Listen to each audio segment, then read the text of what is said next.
रंगमंचावरील माननीय आणि समोर बसलेली मुलुंडची मराठी जनता, एकतर हा पुरस्कार मिळाल्याचा आनंद आहेच, पण ज्या व्यक्तीच्या नावाने दिलं कमल शेडगे, ब्रिलियंट आर्टिस्ट. म्हणजे असं कॅलिग्राफी मला नाही वाटत माझ्या उभ्या आयुष्यात मी कोणाची पाहिली. नाटक म्हटलं की कमल शेडगे असं एक. आणि दुसरी गोष्ट म्हणजे आमचा जातवाला कमल शेडगे. आणि तिसरी गोष्ट म्हणजे त्यांची पत्नी अप्रतिम जेवण बनवायची. मग मी दरवेळेला तिकडे जेवायलाच यायचो. ग्रेट माणूस आणि त्यांच्या नावाने मिळते म्हणून मी खूप हंबल होऊन ते स्वीकारतोय. थोडं जे मराठी पण जे टिकलं आहे ना हल्ली, मुंबईत फार मराठी नाही आहे. एक आमचं शिवाजी पार्क होतं, तेही हळूहळू मराठी पण जाते, पण जे काही टिकलं आहे ते हल्ली ठाणे, मुलुंड आणि पुणे इथेच टिकलेलं आहे. आणि त्याचा आनंद आहे. आणि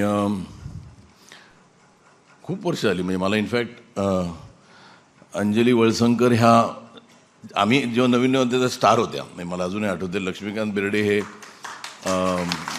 आमच्या कॉलेजला होते आणि आम्ही लक्षाच म्हणायचो.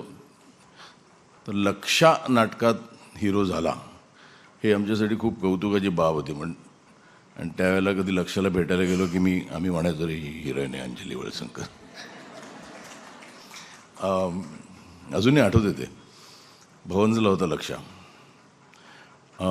गजेंद्रचं काय रुईया नाक्याचा, माझा रुईयाशी काही संबंध नव्हता. मी पण नाक्याचा मेंबर होतो मी आणि रुईया नाकाचा. पण माझा भाऊ होता तिकडे, तो क्रिकेट खेळायचा म्हणून मी तिथे जायचो. आणि कुठेतरी नाटक सिनेमा ही ह्याची गोडी, मी एल्फिन्स्टनला होतो जिथे नाटक सिनेमाचं काही फार हे नव्हतं. पण माझा भाऊ क्रिकेट खेळायचा, तो कॅप्टन होता रुईयाचा. त्याच्या मॅचेस बघता बघता मग सगळे प्लेयर्स मित्र झाले. मग नाक्यावर हे सगळे भेटले.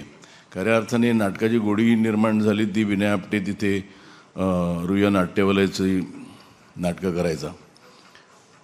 आणि नंतर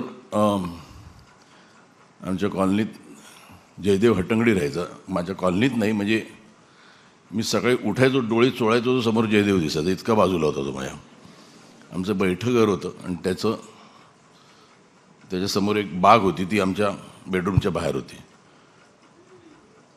पण मग तो जयदेव काय करतो असं आमच्या कॉलनीत असं वाटायचं की जयदेव वाया गेला, कारण त्यांनी NSDला गेलेला. ते मला कोणालाही काही माहीत नव्हतं NSD. पण NSD राईम्स विथ LSD म्हणून आम्हाला वाटायचं की तो ड्रग ॲडिक्ट झाला आहे. म्हणजे आणि खरं आहे, म्हणजे अख्ख्या कॉलनीत तसं होतं की तो ड्रग्स घेतो कारण तो NSD गेला आहे.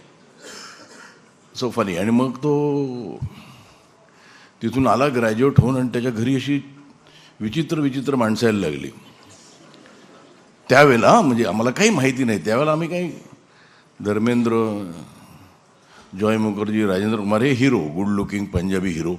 आणि तिकडे अचानक ओमपुरी, नसिरुद्दीन शाह, शबाना आझमी असे यायला लागले त्याच्या घरी.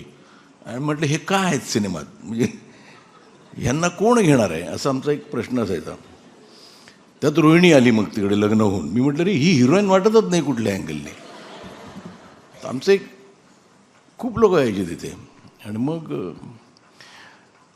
सिनेमाचं महत्त्व, म्हणजे मी कधी नाटकाचा विचारही केला नव्हता तेव्हा, सिनेमात यायचा विचार केला नव्हता. मी आणि माझं क्रिकेट.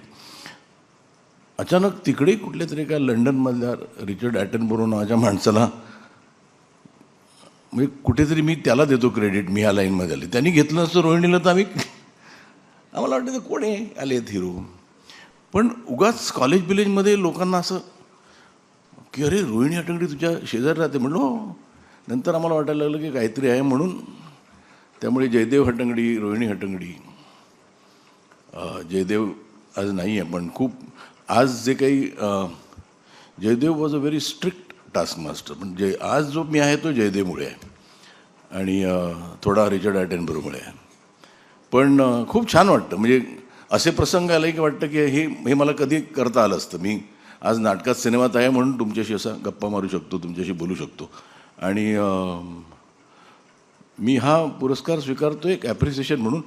हे नाही तर काय म्हणतात ते काय ज्येष्ठ कुठलं अवॉर्ड म्हणतात त्याला, जीवन गौरव. म्हणजे असं वाटतं रिटायर होतं बा, झालं तुझं गौरव झाला तुझा. त्यामुळे पण एक बर्डन मी हे माझ्यासाठी अजून बर्डन म्हणतो की मी ते घेऊन की I am answerable to you पुढच्या वेळेला इन की मी काहीतरी करायला हवं अजूनही. तुम्ही जो मला मान दिलात त्याचा मला मान ठेवून काहीतरी करायला हवं.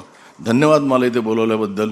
आणि इट्स अ प्लेजर. आणि ह्या स्टेजवर जिथे ह्याला पहिलं बक्षीस मिळालं आणि ह्या पहिले आले आणि मी आज त्या स्टेजवर मला बक्षीस मिळतं. Thank you so much.